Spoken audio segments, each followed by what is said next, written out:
Predstavnici sindikata Nezavisnost potpuno su uvereni da je reč o otvorenoj pretnji Dragutinu Stanojloviću Baji.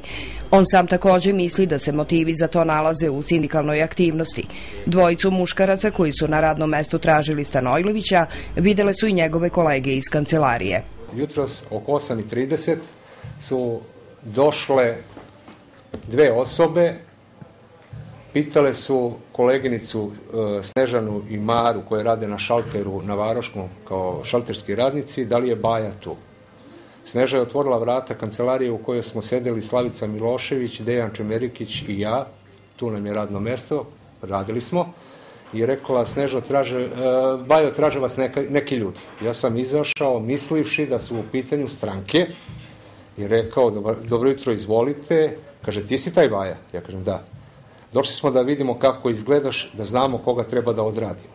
Ja sam 100 sekunde ućutao, nakon toga sam rekao, ko ste bre vi? Oni su izašli van. Nakon toga sam ja uzeo službeni telefon, pozvao policiju i otišao, podneo prijavu policiji. Stanojlović ističe da je uplašen za život, a da strah proističe iz vokabulara koji su nepoznati muškarci koristili. On je još rekao i da je u poslednjih nekoliko dana zapazio čudne okolnosti u svom okruženju, što ga navodi na sumnju da ga neko prati.